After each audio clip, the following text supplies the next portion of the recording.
What if I told you we could take this bone stock 2024 AT4X, just my tuning? We go from 444 horsepower to 555 horsepower at the tires, 111 extra rear wheel horsepower, 25% more giddy up. Let me take you out in the truck and show you how it feels. It's been a fun couple of weeks here tinkering with the 24 L5P. Now obviously we've been tuning these 17 through 23 L5Ps for a long time, and a lot of you may think, like, there's just not that much different, right?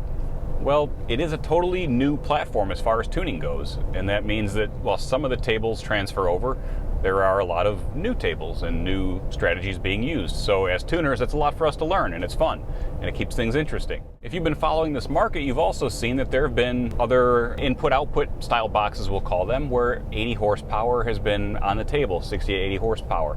So getting extra power out of these emissions-equipped truck isn't necessarily something new, these 24s.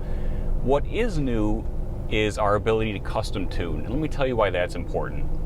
When you're using an input-output style box where you're connecting to the fuel pressure sensor and the boost sensor and maybe a few other sensors and kind of messing with those signals into the ECM and back out, you can make more power than stock. You can make 60 or 80 horsepower and the truck will run great and it'll feel good. But the ECM is a very powerful tool, and it's always looking at the fuel rate, and it's looking at the boost, and it's looking at stoichiometrically, are those ratios working together? And not only that, but is that fuel rate and that torque output working with the emission system? So we want these trucks to run clean, we want them to run cool, we want them to run within the capacity of their thermal limits and their emission systems to keep them happy long term. The best way to do that is to let the ECM in on the card trick.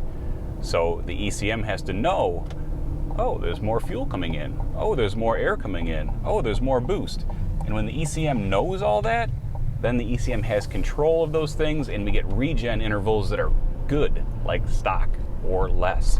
And we get power that's awesome, that's clean, that's responsive, that lasts for the service life of the truck. You're gonna see these delete companies coming to market with tunes right away.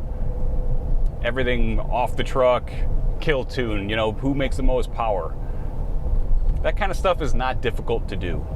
If you want a challenge as a tuner, the challenge is make the truck run safe, make it run within its limits, use the same thermal controls that are in it from the factory, maintain stoichiometric burn so that you don't have a cloud of soot coming out of the tailpipe.